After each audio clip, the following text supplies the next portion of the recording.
Jack, that was a busy, eventful old 90 minutes, wasn't it? What did you sort of make of it from start to finish?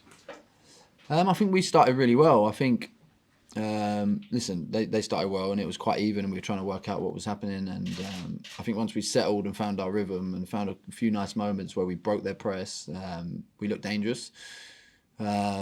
And then, of course, they go down to 10 men and it changes the game. And I think the players reacted really well to that moment. I think it's hard sometimes to play against 10 men, but when you've got momentum, when you've got the fans behind you who were, you have to take them moments. And I think we did. There was probably a few more moments where you can get 4, you can get 5, and then it's completely done. And then, of course, in the second half, you have to keep your standards high. You have to keep doing the right things at the right time. And I thought we never really got close enough when we had the ball to their pressure where we could get someone to jump out. They were sat in a block, so either in that situation we have to move the ball fast to try and get around them or try and open up a gap to go through them. But we never really did that, and we probably took too many touches, too many times just passing between the back line, and then we could see it. They were starting to like think, right, now we need to attack and trying to force it through, and we got transitioned a couple of times. But there's so many positives. Like I think. From where we were 12 days ago, the challenge was we need to go away from home and we need to be hard to play against, and then we need to finish the season with a win at home with a good performance. And I think we did. I think we had so many nice moments in possession where you could see the patterns that the boys were trying to deliver. And the more you do that, the more you get better at that stuff. And then we just have to be better with rest defence, managing men up the pitch, whatever you want to call it. We have to be able to manage their moments. But yeah, I think overall, a good day. Spoken to a couple of players that you mentioned the last 11, 12 days. They've just both said how much they've enjoyed it. How much have you enjoyed the last 11, 12 days? Yeah, I've loved it. I need a few days now to take a breath. It's been a lot. It's been intense, of course. Chucking a marathon in the middle of that probably didn't help things. But yeah, I've loved it. Honestly, I've loved it. I've loved the intensity. I've loved the sort of the feeling of a little bit of pressure, because when you are the head coach or interim head coach, everyone's looking at you, and I think I've been quite lucky. I've said it before, I know I have, but I can't keep saying it enough. I felt the support of the players, the love from the players. What I asked them to do, they tried to do, and also the staff around the training ground, match day staff. Honestly, everyone's been amazing. I've loved it. What next for you, I suppose, is the obvious question. What are, I know you said a few days and what have you, but how interested are you in being an interim or head coach at Carrow Road?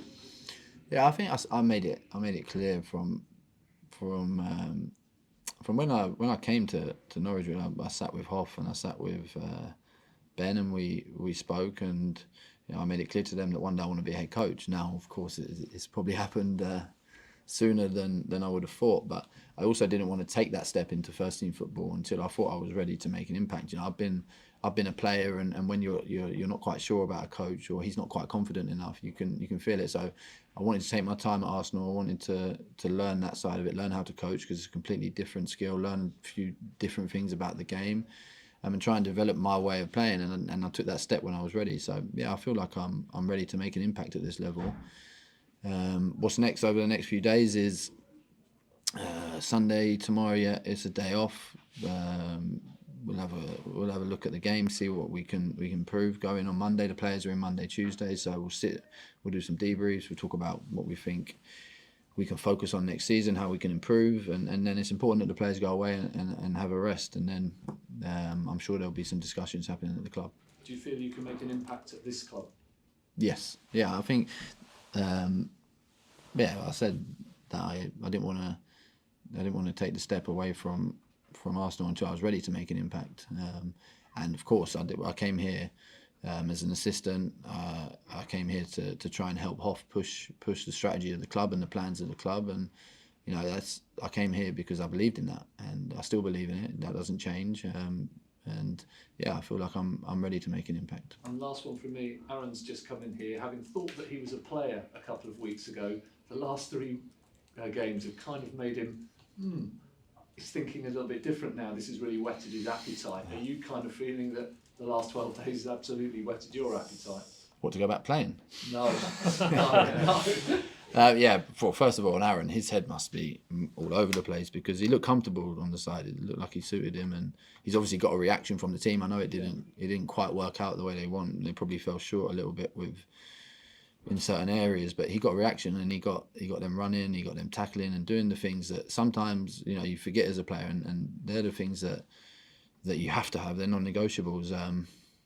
So yeah, it'd be interesting to see what Aaron does. Even if Aaron goes on to play next season, I think this little spell will help him massively eventually when he does go into coaching. So good luck to him. I've got massive respect for him for taking this on because it's a lot to take on, and credit to him.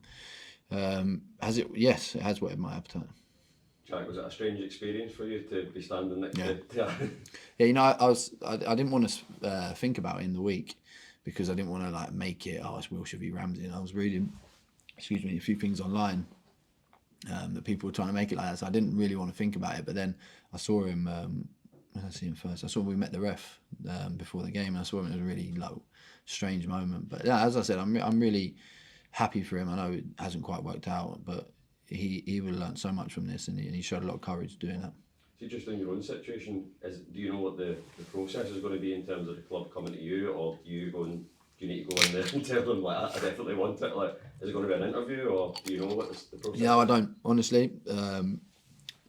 I've been speaking to Ben a lot, of course, about the team and about how we think we should do it, and what over the last couple of weeks about the 2 games we've had. But I've not had a conversation about how they're doing the process, what the process looks like.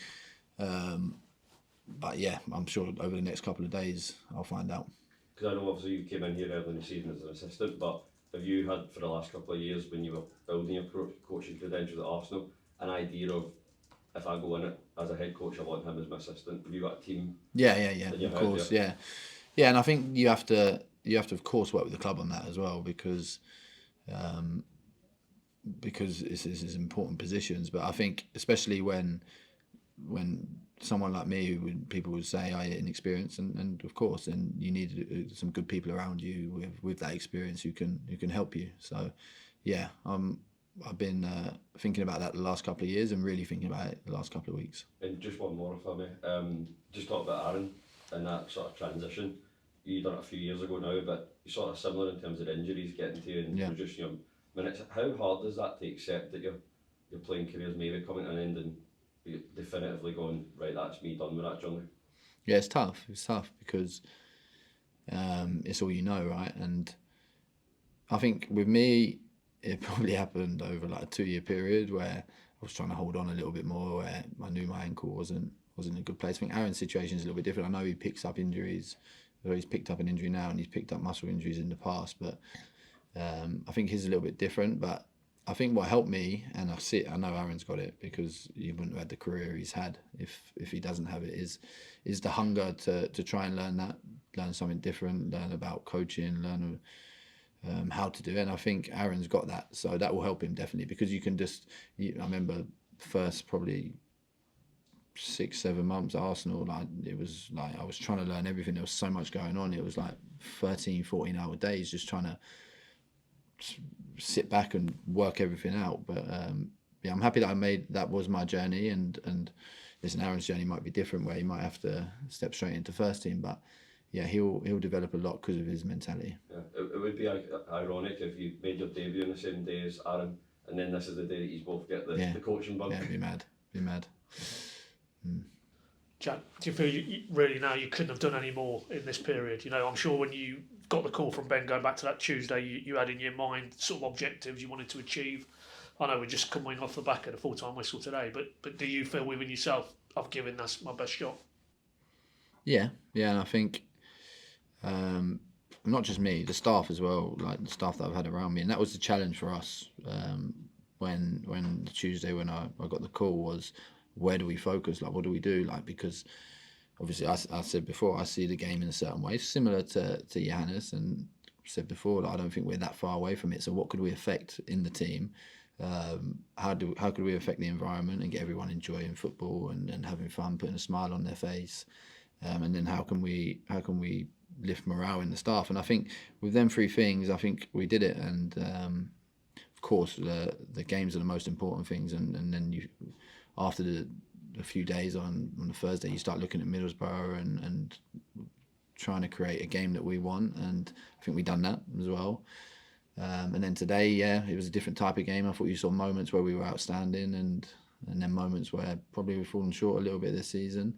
But I think going forward, I think it's clear. I think it's clear where we have to improve. I think it's clear what we have to work on. I think it's clear where the focus has to be in pre-season, and then hopefully everyone can see a more solid team that has a lot of variation in attack, but also defends like dogs, and they want to win the ball back. And so I think overall I would say yes, Paddy. I'm pretty sure I heard Wilshere's at the wheel getting chanted there by the end. So there's certainly more than elements of the fan base have liked what they've seen from a Jack Wilshere Norwich in these 2 games. That must please you as well. Yeah, of course it does, because that was another focus of ours, is especially today, is trying to build on the performance we had at Middlesbrough and the spirit they showed, because I felt like the fans really felt that, and that was really important to them. So we could try and build on that, and we did at times today. Of course, we let in 2 cheap goals, which are frustrating for the fans, for me, for everyone. But of course, when there's a challenge ahead of you and you come out of it and the fans are singing your name, it's a good feeling. Yeah. Obviously, we're focusing on yourself and that situation, but big day, of course, for a lot of the other players. Just get your thoughts on Gunny and on El and Longy as well. I know football it's a tough environment. You don't always get the ending you want, but it feels like today they've got the right send off.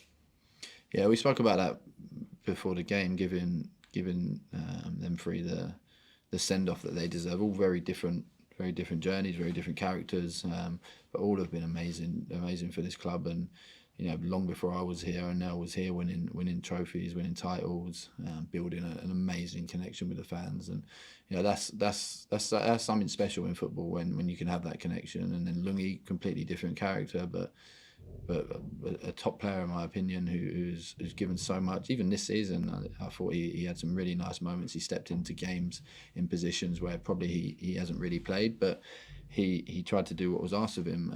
And then Gunny, everyone knows Gunny's family, legends around here, and his journey here. And I think it was a nice moment for Gunny at the end. Of course, when they scored the second, I was thinking, I need to make sure we win this before we do that. But I'm glad we done that for Gunny, and I'm glad he was captain as well today. Yeah, and particularly as well, that first 15 minutes when Cardiff really came out aggressive. I mean, he made 3 very good reaction stops. Yeah. That underlines their big gloves to fill now, aren't they, moving into the summer? Yeah, of course. I think against Borough as well, you saw his quality, and you need that. You need that from your goalie. Like, if you're going to be a high pressing team who sometimes open spaces centrally, we're playing against good teams. They're going to break you. They're going to be run at the back 4, and you have to have a goalie who makes saves. So last 2 games he's been outstanding, and I'm really grateful for that. I mean, you talked a little bit earlier there, Jack, and I appreciate, obviously, it's a fluid situation, but in terms of the group of players and what you need to add maybe in the summer to get to that point where you're competing at the right end of the table. Aaron actually came in there and he looks at this Norwich group and they are top 6 material. I mean, how far away do you feel they are, having worked with them now for 6-7 months? Yeah, I don't think we're that far away. I said it. Like, you can see our attacking numbers this year, our outputs we've delivered there. I think we can be more secure when we attack, to make sure we don't get transitioned on. We tried to do that today, but I think when you're trying to keep the ball against 10 men and you're trying to break them down and they're in a low block, if you don't get close enough with the ball to them, it then becomes very difficult. So there's so much things we can work on with this group, but I don't think we're that far away. Just final one, because he got a rare start today, but with an eye on the future, did Amankwa force him to show what he potentially can offer at this level? Yeah, he did, and credit to him, because I think he's had a tough year. I think coming in from another country, on his own, away from his family, probably not having the performances that he would have wanted. Obviously had a lovely moment against Coventry here. But I've really seen in him the last few weeks, and I was saying to the staff, like, he has to play. Like, the way he's training, the energy he's showing, the hunger he's showing, it felt like the right moment to bring him in, and I thought he was really good in moments. There's so much more to come from him, but at least now he can finish the season. He has a bit of confidence going into the summer, and he can look forward to next season. Thanks, Jack. Good luck. All right, thank you everybody. Thank you very much. Thank you, guys.